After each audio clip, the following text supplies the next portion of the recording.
pessoal, tudo bem? Vamos continuar o capítulo 10, que tem como título Contestações ao domínio português, as rebeliões coloniais.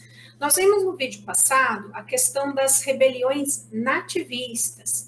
Lembrem-se que essas rebeliões aconteceram em diversas partes do Brasil, elas não eram contra o rei de Portugal, e sim contra atitudes que os representantes do governo português tomavam aqui no Brasil, especialmente em relação à questão do monopólio comercial, dos altos impostos e das regras que os brasileiros tinham que seguir, porque o Brasil era colônia de Portugal. Lembrem-se que eu falei para vocês que as rebeliões nativistas tinham como principal objetivo fazer ajustes na relação entre brasileiros e portugueses.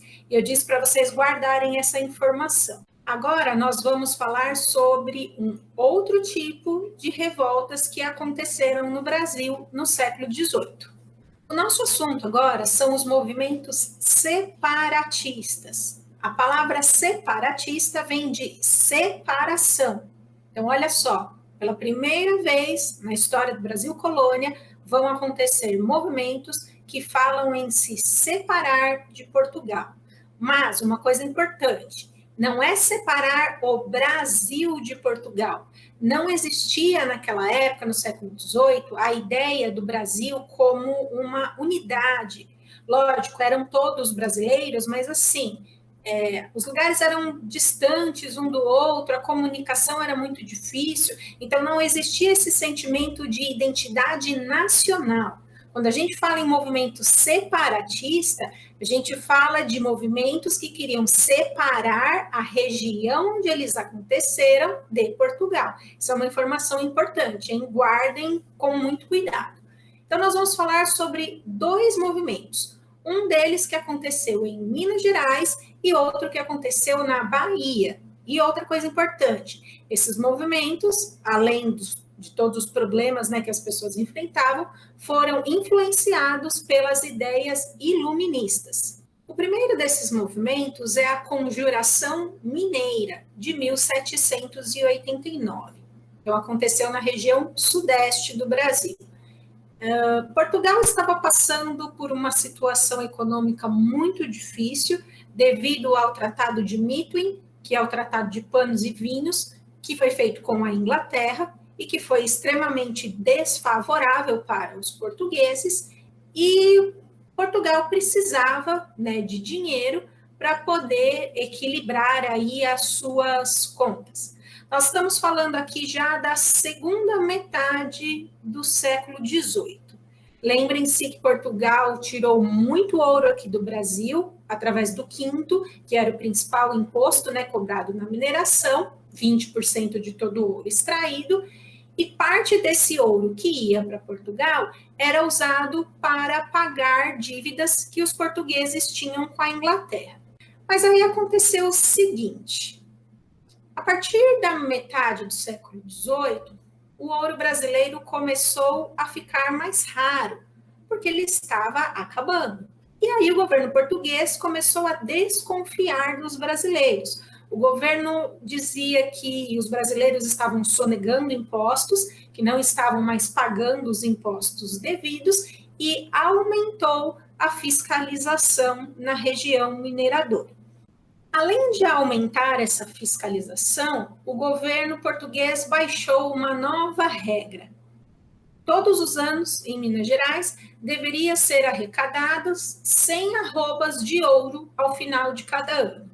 Uma arroba corresponde a 15 quilos. Então, todo ano, a região deveria arrecadar 1.500 quilos de ouro, 1,5 toneladas de ouro. E o que não fosse arrecadado ficaria para o ano seguinte, ou seja, a dívida, né, ia acabar crescendo cada vez mais. Mas como o ouro estava acabando, não era possível arrecadar a quantidade que o governo português queria. E as pessoas não conseguiam pagar, porque não tinha de onde tirar, o ouro estava acabando. E o governo português não acreditava nessa história e foi apertando cada vez mais os brasileiros. E aí o governo português resolveu decretar a derrama. Esse foi um decreto de 1750, mas que não tinha sido aplicado ainda. O que é essa derrama, então? É a cobrança forçada de impostos atrasados. Num determinado dia, os soldados, representantes do governo português, invadiriam as casas das pessoas em Minas Gerais e tirariam dali tudo que elas tivessem de valor, até que se completasse o valor da dívida. Então, vivia-se um clima de muito medo em Minas Gerais, porque a qualquer momento o governador poderia decretar a derrama. No ano de 1788, o governador de Minas Gerais, o Visconde de Barbacena, determinou que a derrama fosse executada. Isso gerou um pânico na população, especialmente entre os grandes mineradores e as camadas médias que tinham, alguma coisa de valor. Esse clima de medo, de insatisfação, o governo português vai tirar o que eu tenho de valor, surgiu um grupo que, influenciado pelas ideias iluministas, começou a se reunir para se revoltar contra o governo português. Então, a ideia era assim: no dia em que começasse a derrama, o nosso movimento vai começar. Esse grupo contava com grandes mineradores, com padres, com escritores, que se reuniam às escondidas, porque se o governo português soubesse que eles estavam se reunindo para planejar um movimento contra ele, muito provavelmente eles seriam presos. Entre os participantes desse grupo estava um soldado, um alferes, chamado Joaquim José da Silva Xavier, que nas horas vagas exercia funções de dentista. Por isso ele ficou conhecido como Tiradentes. Ele era o participante mais pobre desse grupo, que tinha aí várias ideias para serem colocadas em prática. A primeira dessas ideias era separar Minas Gerais de Portugal. Então, separar a capitania de Minas Gerais de Portugal. Além disso, criar uma universidade em Vila Rica, que era a capital de Minas Gerais, perdoar todas as dívidas dos colonos com impostos, estimular a produção manufatureira local, pondo fim às proibições, porque no Brasil não podia se produzir nada. Lembrem-se que o Brasil era colônia de Portugal. Não podia ter fábricas aqui. O Brasil comprava tudo de Portugal. E, além disso, estes homens queriam criar uma guarda nacional. A maior parte dos participantes dessas reuniões, eles eram pessoas ricas e que tinham escravos. Portanto, não se falou em libertação dos escravos nesse movimento. A população de Minas Gerais ficou sabendo que a derrama iria acontecer em fevereiro de 1789. E foi aí que eles marcaram uma data para que o seu movimento começasse. Aproveitando que a população estaria revoltada por conta dos seus pertences estarem sendo tomados, o movimento iria começar. O movimento, então, estava se organizando, mas eles não contavam com uma coisa. Um minerador chamado Joaquim Silvério dos Reis, que tinha muitas dívidas com o governo português, procurou o governador de Minas Gerais e disse que ele sabia de um movimento que estava acontecendo contra o governo português, que seria iniciado no dia da derrama, que ele poderia dar detalhes, desde que as dívidas dele fossem perdoadas. Depois de um tempo, porque foram analisar a situação, o governador chamou Joaquim Silvério dos Reis, a dívida dele foi perdoada, e aí ele começou a contar tudo que ele sabia. E como ele era um dos participantes lá das reuniões, ele sabia tudo. Sabia as ideias, sabia quem eram os participantes, e sabia, assim, gente, de nome, endereço, quem era a pessoa, tudo. Então, Joaquim Silvério dos Reis denunciou todos os participantes do movimento. E aí o governador de Minas Gerais decretou a suspensão da derrama e o início das investigações acerca dos nomes que o Joaquim Silvério dos Reis tinha dado. Começou uma investigação com a autorização do vice-rei de Portugal, que estava no Rio de Janeiro. Chegou-se aí a todas as pessoas que foram levadas para o Rio de Janeiro. E aí é aquela parte de interrogatórios, enfim, né? Essas pessoas foram julgadas, mas o único participante que foi condenado à morte foi justamente o Tiradentes, participante mais pobre do movimento. Os participantes mais ricos, que tinham, né, advogados, enfim, como se defender, inicialmente até tinham sido condenados à morte, mas por conta de influência política, dinheiro, enfim, outras coisas, tiveram as suas penas de morte convertidas em exílio, ou seja, você sai do país. O Tiradentes, então, teve a sua sentença de morte mantida e o dia da sua execução foi marcado para 21 de abril de 1792. E a sentença de morte do Tiradentes foi dada pela rainha de Portugal, Dona Maria I a Louca. Então, foi redigida por ela a sentença. Tiradentes foi condenado à morte e o seu enforcamento aconteceu no Rio de Janeiro.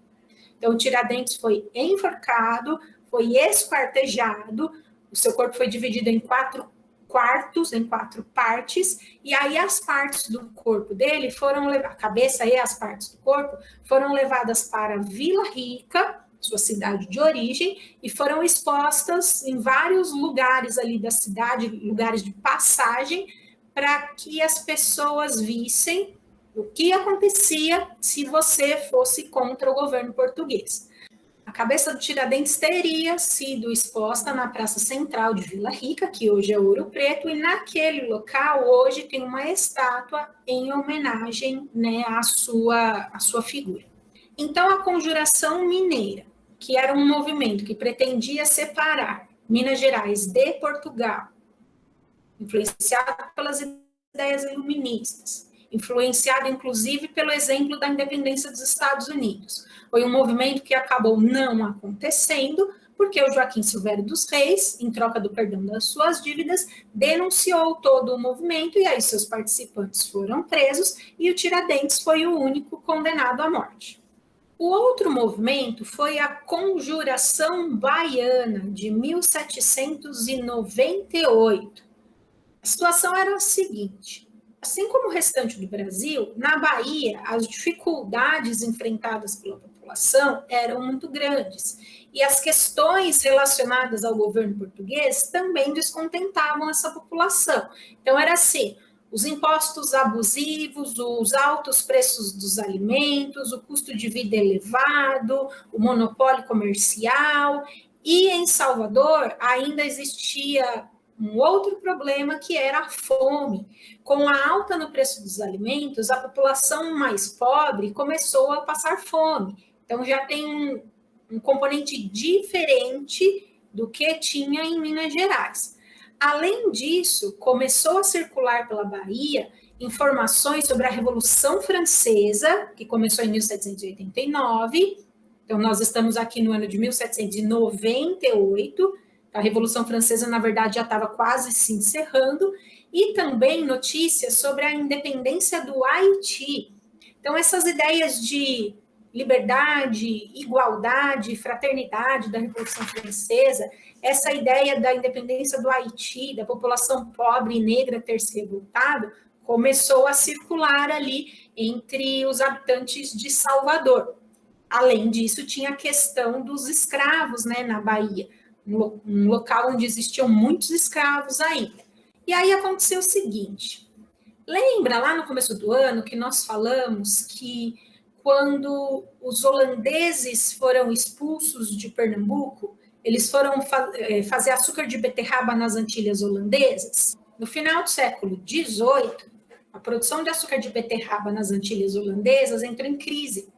E isso fez com que muitas pessoas na Bahia se animassem a plantar cana-de-açúcar, para produzir, né, o açúcar de cana. E aí o que acabou acontecendo? Muitas plantações de alimentos foram destruídas para dar lugar à plantação de cana-de-açúcar.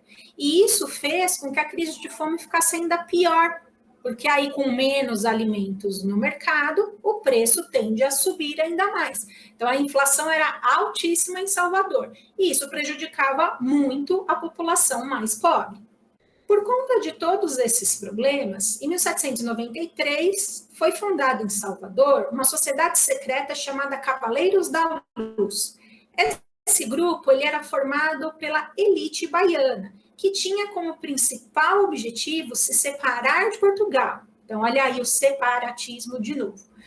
Principalmente para ter liberdade econômica. Era uma elite que produzia açúcar e outros produtos e que queria vender, né, para qualquer país. Além disso, eles queriam proclamar uma república, dentro da ideia iluminista, da ideia da Revolução Francesa, enfim.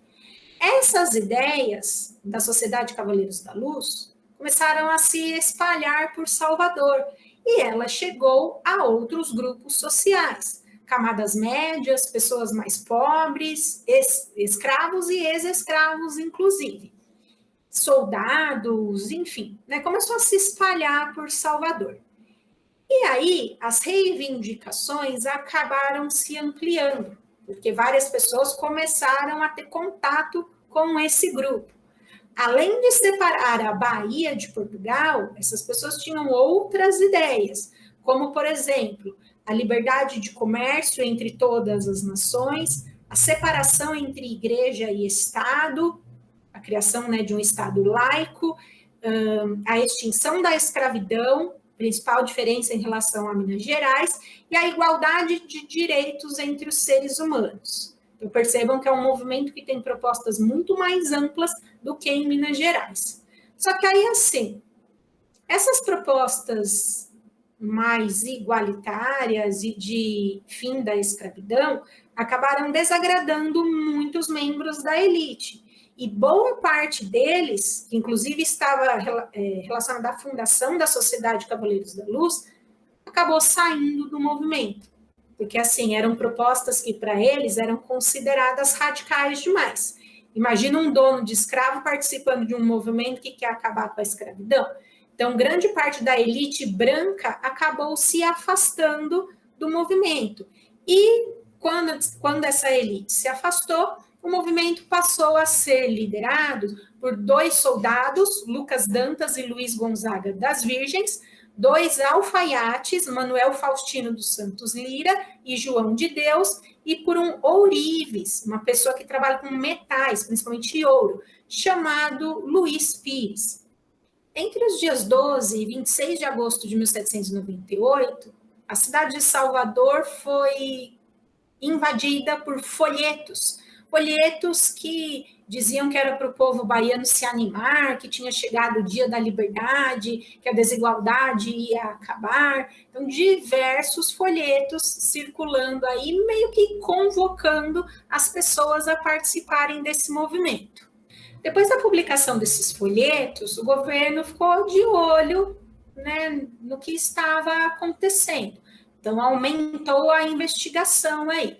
E aí eles ficaram sabendo que foi marcada uma reunião pelos revoltosos para um lugar chamado Campo do Dique do Desterro, que ficava em Salvador. Só que essa reunião foi delatada para, né, o governador. Então, assim como aconteceu em Minas Gerais, houve pessoas que delataram o movimento. Então, assim, olha, dia tal, hora tal, vai acontecer uma reunião nesse lugar de participantes do movimento. E assim como em Minas Gerais, na Bahia, o movimento não aconteceu. Com essa reunião delatada, o exército foi lá, acabou prendendo os participantes, então quem foi à reunião foi preso e foi ordenada a chamada devassa, né, sobre o movimento. Então, assim, uma investigação muito séria para saber quem participou, nome, endereço, todas essas coisas. E essas pessoas estavam sendo acusadas de um crime gravíssimo, um crime de lesa majestade, ou seja, você estava prejudicando, né, o governo português.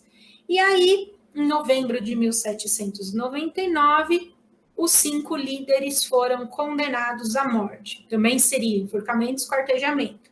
Como vocês podem ver aí na imagem, que é a imagem que abre o capítulo, tem 4 pessoas. Aí assim, mas não eram 5 líderes? Eram. Só que o ourives Luiz Pires conseguiu fugir, nunca mais se soube dele, né, e acabou escapando dessa sentença de morte. Então, 2 soldados e 2 alfaiates, pobres, negros, foram enforcados e esquartejados. Percebam o seguinte,